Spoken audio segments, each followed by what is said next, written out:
नमः शिवाय नमः शिवाय नमो नमः अखंड मंगलाकारं जापतं येन चराचरं तत्पदं दर्शितं येन तस्मै श्री गुरुवे नमः।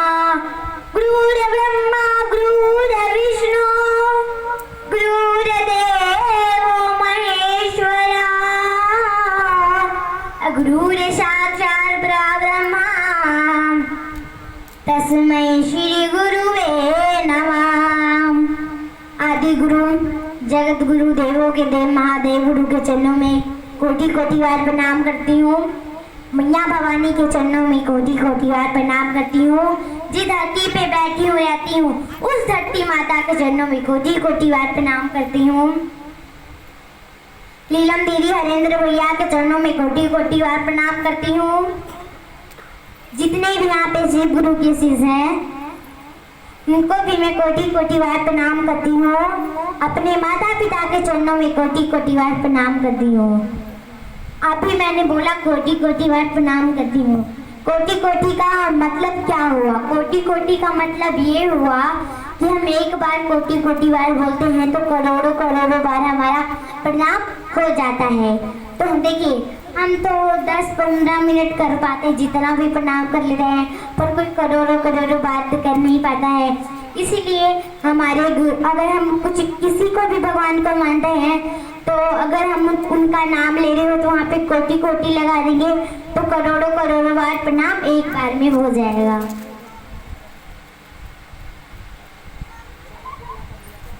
भैया हरेंद्र ने 3 सूत्र दिया है। क्या है? पहला में दया मांगना, दूसरा में चर्चा करना, तीसरा में नमन प्रणाम करना।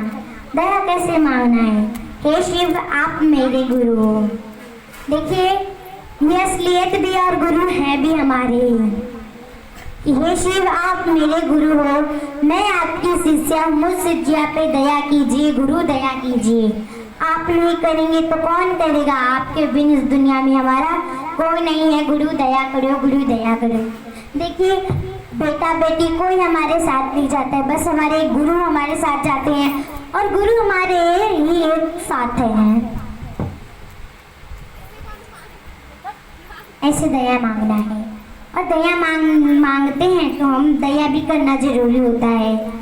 हमने दया मांग लिया, दया नहीं किया तो दया मांगने का कोई फल नहीं मिलेगा। तो दया कैसे करना है? दया कुत्ते को रोटी दे दिया, वो भी एक दया करना हो गया। कहते हैं ना गाय के लिए पहली रोटी बनाते हैं, गाय के लिए पहली रोटी बनाइए और दे दीजिए, वो भी एक दया करना हो गया। अगर आप रोटी भी नहीं दे सकते तो एक रोटी का थोड़ा सा आटा उनके लिए रख दीजिए।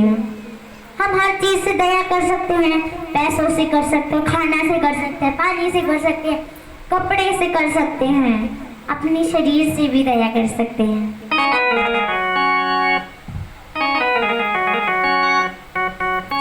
और दूसरा में है चर्चा करना। चर्चा कैसे करना है? चर्चा होते है अनुभूति, और अनुभूति किसको कहते हैं? अनुभूति इसको कहते हैं जैसे सब लोग बोलते हैं ना, कोई कोई लोग बोलते हैं हमारी बेटी की शादी हो जाए, हमारे बेटे की शादी हो जाए तो हम चर्चा कराएंगे।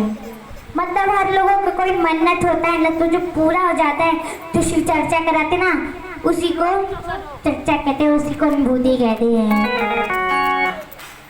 और हम फोन पे भी कर सकते हैं चर्चा। फोन पे कैसे?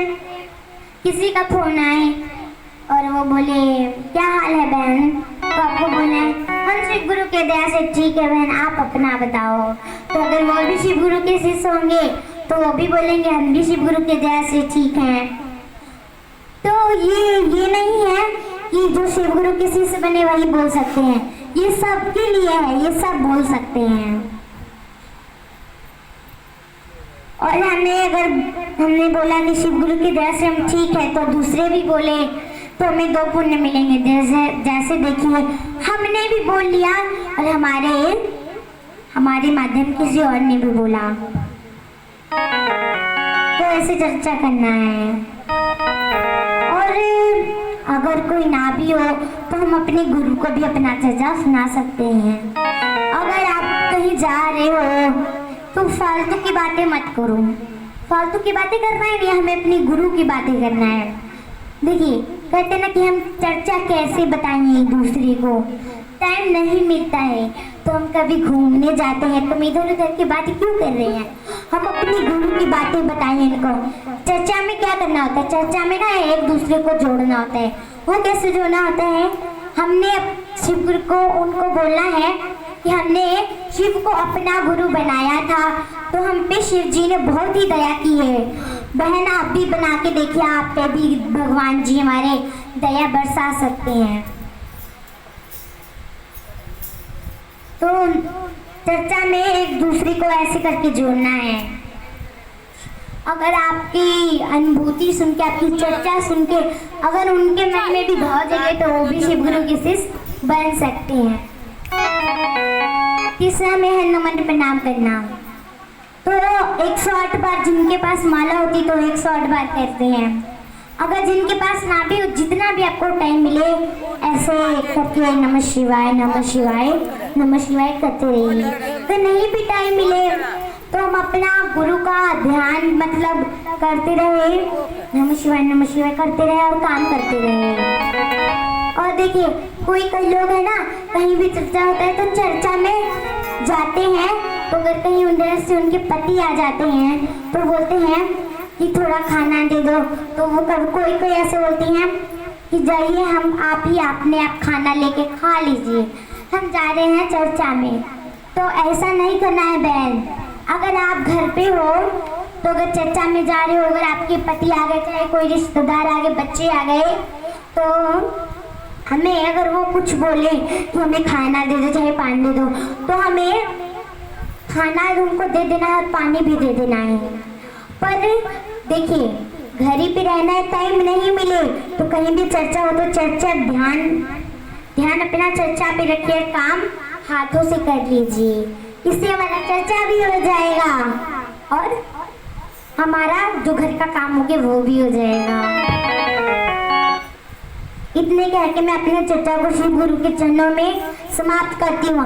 हर हर महादेव, जय जय महादेव।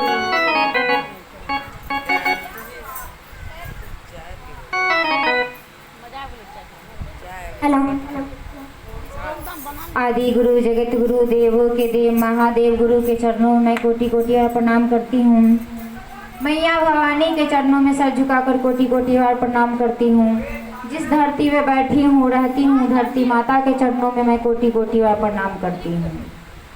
स्वर्गीय हरिनानंद भैया लीलम दीदी के चरणों में सर झुकाकर कोटि कोटि बार प्रणाम करती हूँ। 33 कोटि देवी देवता के चरणों में सर झुकाकर कोटि कोटि बार प्रणाम करती हूँ। 56 करोड़ देवी देवता के चरणों में सर झुकाकर कोटि कोटि बार प्रणाम करती हूँ। अपने माता पिता के चरणों में सर झुकाकर कोटि कोटि बार प्रणाम करती हूँ। अपने सास ससुर के चरणों में सर झुकाकर कोटि कोटि बार प्रणाम करती हूँ। अपने पति परमेश्वर के चरणों में सर झुकाकर कोटि कोटि बार प्रणाम करती हूँ। अपने गुरु महाराज के चरणों में सर झुकाकर कोटि कोटि बार प्रणाम करती हूँ। हमारे हरेंद्र भैया ने 3 सूत्र दिए हैं। पहला में दया मांगना, दूसरा में चर्चा करना, तीसरा में नमः शिवाय से गुरु को प्रणाम करना। तो दया कैसे मांगना है कि हे शिव आप मेरे गुरु हैं, मैं आपकी शिष्य हूँ, शिष्या हूँ, मुझ शिष्या पर गुरु दया करो, गुरु दया करो। आप नहीं करोगे तो कौन करेगा, आपके सिवा इस दुनिया में मेरा कोई नहीं है, गुरु दया करो, गुरु दया करो, ऐसे कहना है। लेकिन सत्य भी यही है, यहाँ हम अकेले आए हैं, अकेले जाएंगे। जो हम पिछले जन्म में पुण्य किए हैं, पाप किए हैं, वो लेकर आए हैं, और जो अभी जो पुण्य करेंगे, पाप करेंगे, वो लेकर के जाएंगे। यहाँ तो सिर्फ हम फर्ज निभा रहे हैं, पति के साथ पत्नी होने का फर्ज निभा रहे हैं, बच्चे के साथ माँ पिता होने का फर्ज निभा रहे हैं, सास ससुर के साथ बहू होने का फर्ज निभा रहे हैं, ननद देवर के साथ अपनी भाभी होने का फर्ज निभा रहे हैं। यहाँ मैं हर व्यक्ति पड़ोसी के साथ पड़ोसी होने के, यहाँ हम सिर्फ फर्ज निभा रहे हैं। तो हम धरती पे आए हैं तो भक्ति भी जरूरी है, ये भी जरूरी है, दोनों को साथ लेकर के चलना है। तो इसलिए घर परिवार में जब तक जिंदगी रहेगा तब तक काम से कभी छुट्टी नहीं मिलती, लेकिन थोड़ा टाइम निकालना पड़ेगा अपने गुरु के लिए। अब जो अपने भगवान को मानते हैं, भगवान तो एक ही है, उनका नाम अनेक है, रूप अनेक है, सब अपने अपने नाम, जो उनका नाम से पूजते हैं, उनको याद करते काम करते रहे, उस नाम से याद करते रहे, क्योंकि काम के साथ साथ हमको भक्ति करना भी ज़रूरी है। क्योंकि काम तो मैं अपने यहाँ के लिए कर रहे हैं, वहाँ के लिए भी कुछ करना ज़रूरी है। तो ऐसे करके दया मांगना है तो दया करना भी ज़रूरी है। अब कोई गिरे हुए व्यक्ति हैं, हम कहीं जा रहे हैं, कोई गिरे हुए उनको उठा दिए, वो भी एक दया करना हो गया। चिड़िया के हम छत पे दाना डाल दिए, खा लिया, वो भी एक दया करना हुआ। हम पानी डाल दिए, दूध डाल देते हैं कुत्ते के लिए, खाना पीना जो हो जैसे हो, हर चीज़ से हम दया कर सकते हैं। अपनी मर्जी, जैसे आप दया करना चाहे वैसे दया कर सकते हैं। दूसरे में है चर्चा करना। चर्चा कैसे करना है कि अनजान व्यक्ति जो हमारे शिव के बारे में नहीं जानते हैं, उनको बताना है कि हे बहन, हमने शिव को गुरु बनाया है, तो हमारे पर हमारे शिव गुरु ने बहुत दया किए हैं, आप भी शिव के गुरु बनाइए, आप पे भी गुरु दया बरसाएंगे, आपका भी मनोकामना पूरा होगा, आपका भी सब काम अच्छा से होगा। एक दूसरे को ये बताना है। तो यही हमारा गुरु के काम है कि हमको एक दूसरे को जोड़ना है।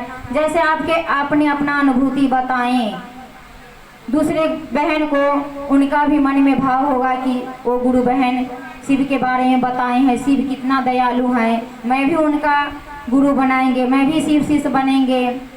तो जब आपके कहने से जो बहन शिव को गुरु मानेंगे तो आपको डबल पुण्य मिलेगा।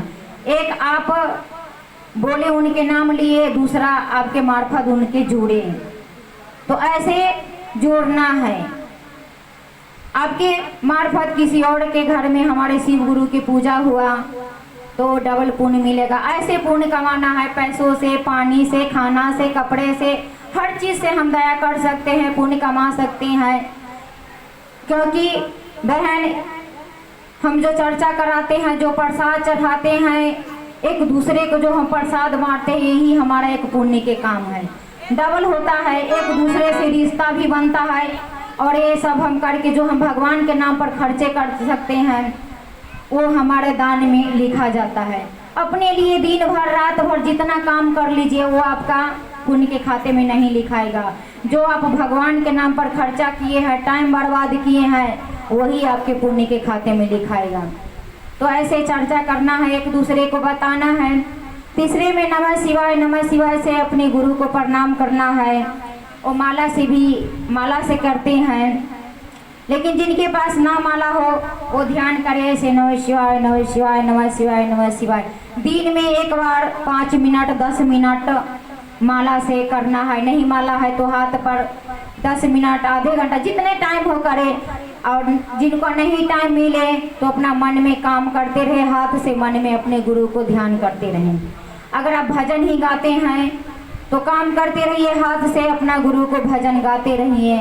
चर्चा करते हैं तो जब एक दूसरे के साथ हम बैठते हैं, कहीं जाते हैं, तो अपने गुरु के बात बताएं कि हे बहन, हमने शिव को गुरु बनाया है, तो हमारा लड़के को मैं मन्नत मानी थी कि हे शिव गुरु महादेव, हमारे लड़के को नौकरी लग जाए, लड़की की शादी हो जाए तो हम चर्चा रखाऊंगी।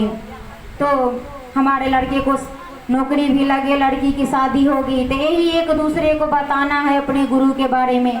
और नहीं, हम टाइम नहीं मिला, हम कहीं बाहर नहीं गए, एक दूसरे के साथ नहीं बैठे, तो अपने गुरु से बताना है कि हे गुरु, आपने जो अनुभूति दिए हैं, आप तो जानवे करते हैं, वो तो सब कुछ देखते हैं कि हमारे पास गुरु की पूजा करने के लिए, बातें करने के लिए टाइम है कि नहीं। तो आप काम करते रहिए, कहिए कि हे गुरु, आपने जो हमको अनुभूति दिए हैं, हम कैसे एक दूसरे को बताएं, आप तो जानवे करते हैं कि हमारे पास टाइम नहीं है। जो आपने अनुभूति दिए हैं, जो आप ही सुनिए, मैं आप ही को अपना अनुभूति सुना रही हूँ। ऐसे एक दूसरे को अनुभूति सुनाने का हमारे को टाइम नहीं है, गुरु आप ही सुनिए। वो गुरु सब सुनते हैं, एक दूसरे को आप अपना सुख दुख बताइएगा, 2 मिनट में वो सुन लेंगे, फिर बाद में बुराई ही करेंगे कि फलाने के घर में कितना लड़ाई होता है, झगड़ा होता है। और हमारे घर में कुछ भी हो, अच्छा हो बुरा हो, सब अपने गुरु से बताएं कि हे गुरु अब देख ही रहे कि हमारे घर परिवार में स्थिति क्या चल रही है, तो हमारे गुरु कभी बुराई नहीं करेंगे, वो हमको साथ देंगे। इसलिए अपने घर की बात हो तो अपने गुरु से सुख हो दुख हो उनसे कहा कीजिए, और गुरु की बात एक दूसरे से बताया कीजिए। ऐसे हमारे गुरु को चर्चा करना है।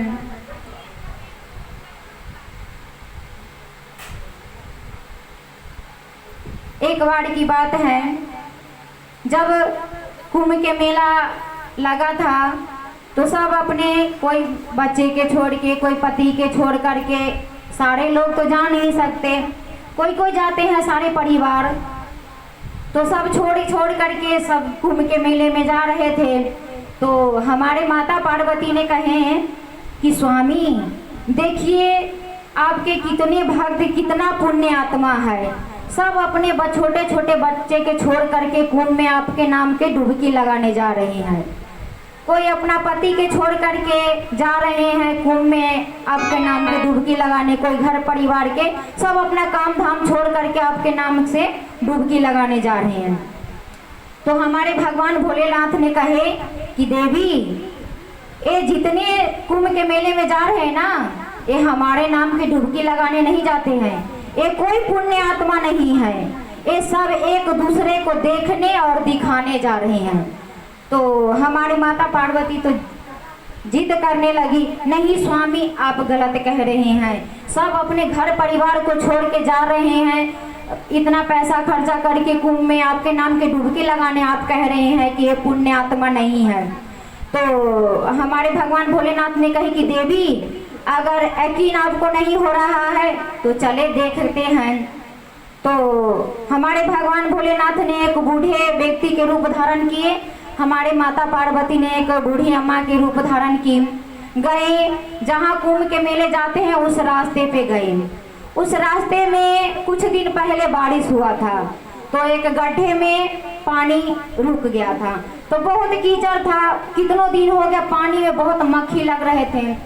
तो हमारे भगवान भोलेनाथ ने क्या किए कि वो बूढ़े रूप धारण करके वो कीचड़ में चले गए, अब पूरे शरीर में कीचड़ लगा लिए और माता पार्वती के वहाँ बैठा दिए। बोले कि देवी जितने लोग कुंभ में जाएंगे ना डुबकी लगाने के लिए, सबसे कहना कि बहन मुझ पे दया करो, बहन हमारे पति को आंख से कम दिखता है, जो इसके कारण हमारे पति ने गड्ढे में गिर गया है, उनको निकालने में मेरे को मदद करो, मदद करो। सब जितने लोग जाएंगे ना सबको कहना। तो ऐसे ही किए, हमारे भगवान भोलेनाथ ने उस गड्ढे में चले गए, कीचड़ लगा लिए पूरे अपने ऊपर, और हमारी माता पार्वती वहाँ बैठ गई।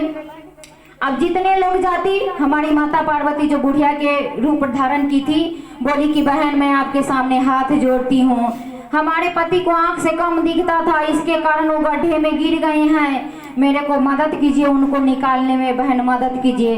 अब जितने लोग जा रहे हैं कह रहे कि मैं क्यों निकाले, हम इतना पैसा खर्चा करके आए हैं कुंभ में डुबकी लगाने के लिए, और हमें बूढ़े को निकालने के लिए आए हैं, जो हम नहीं निकालेंगे। सबको हमारी माता पार्वती ने बहन हाथ जोड़ के कह रही हूँ मुझ पे दया करो, हमारे पति को निकालने में दया करो, दया करो। सुबह से लेकर के दोपहर हो गया, किसी ने, सब जा रहे हैं, सबके हमारे माता पार्वती जो बुढ़िया के रूप धारण की थी, सबके हाथ जोड़े कि मेरे को पति को बाहर निकालने में मदद करो, मदद करो। तो जब दोपहर के हुआ तो एक नौजवान भाई साहब जा रहे थे, हमारी माता पार्वती ने कही कि भैया मैं आपके सामने हाथ जोड़ती हूँ, हमारे पति को आंख से कम दिखता था इसलिए वो गड्ढे में गिर गए हैं, थोड़ा निकालने में मदद कीजिए।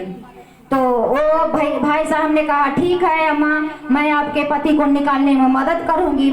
जब हाथ बढ़ाए वो भाई साहब हमारे भगवान भोलेनाथ को ऊपर निकालने के लिए गड्ढे से, तो हमारे भगवान भोलेनाथ जो बूढ़े के व्यक्ति के रूप धारण किए थे वो बोले कि बेटा अगर तुम मेरे को निकालोगे ना तो तुम ही गड्ढा में गिर जाओगे, तुम्हें भी कीचड़ लग जाएगा।